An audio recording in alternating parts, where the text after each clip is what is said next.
भगवान श्री कृष्ण की नगरी द्वारका के बारे में कहा जाता है कि यह समुद्र में डूब गई है। वर्तमान द्वारका के पास समंदर में खोजबीन के दौरान एक नगर होने के सबूत मिले हैं। श्री कृष्ण भगवान विष्णु के 8वें अवतार माने जाते हैं। मथुरा में कई वर्षों तक उनके नाना उग्रसेन ने शासन किया। कृष्ण राजकाज में उनकी मदद किया करते थे। हालांकि कंस के ससुर जरासंध के बार बार आक्रमण के चलते उन्हें प्रजा की चिंता होने लगी और युद्ध से बचने के लिए उन्होंने पूरी मथुरा नगरी को समुद्र के बीच नई नगरी बसाकर स्थापित कर दिया। इसे द्वारका नगरी के नाम से जाना जाता है। कहा जाता है कि श्री कृष्ण के अपने धाम जाने के बाद द्वारका नगरी भी समंदर में डूब गई और इसके अवशेष आज भी अरब सागर में समाये हुए हैं। पुराणों में क्या लिखा है? श्रीमद् भागवत महापुराण में श्री कृष्ण के पूरे जीवन और उनके गोलोक गमन की कहानी मिलती है। इसमें द्वारका का भी जिक्र है। इसके अलावा महाभारत में द्वारका के बारे में विस्तार से बात की गई है। महाभारत में कहा गया है कि युद्ध के बाद कौरवों की माता गांधारी ने श्री कृष्ण के वंश के सर्वनाश होने का शाप दे दिया था। इसके बाद पूरा यदुवंश खत्म हो गया और द्वारका नगरी भी समंदर में डूब गई।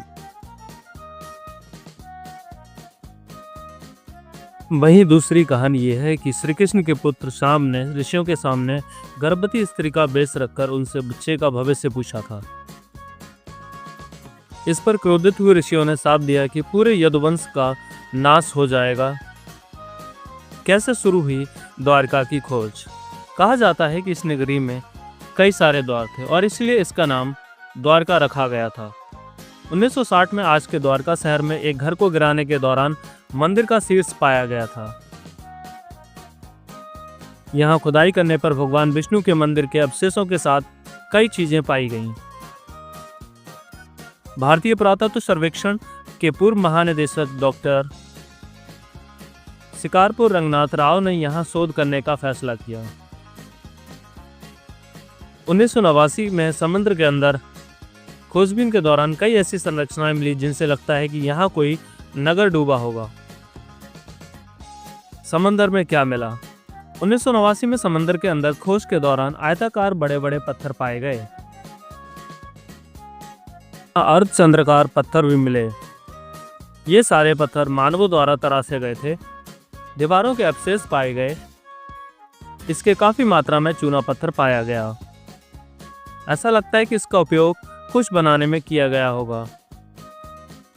यही नहीं, यहाँ से मिट्टी के बर्तन और सिक्के भी देखने को मिले। 2007 में फिर समंदर के अंदर खोजी की गई थी। समुद्र की गहराई में पत्थर की चीजें भी मिली हैं। एक पुरातत्व ने बताया कि समुद्र के अंदर से जो चीजें मिली थी वे करीब 2000 ईसा पूर्व की थीं। भारतीय पुरातत्व विभाग के एडीजी रहे डॉक्टर आलोक त्रिपाठी ने बीबीसी दिए इंटरव्यू में बताया था कि खोज के दौरान कई कलाकृतियां मिली थीं। कई रंगीन वस्तुएं भी पाई गईं।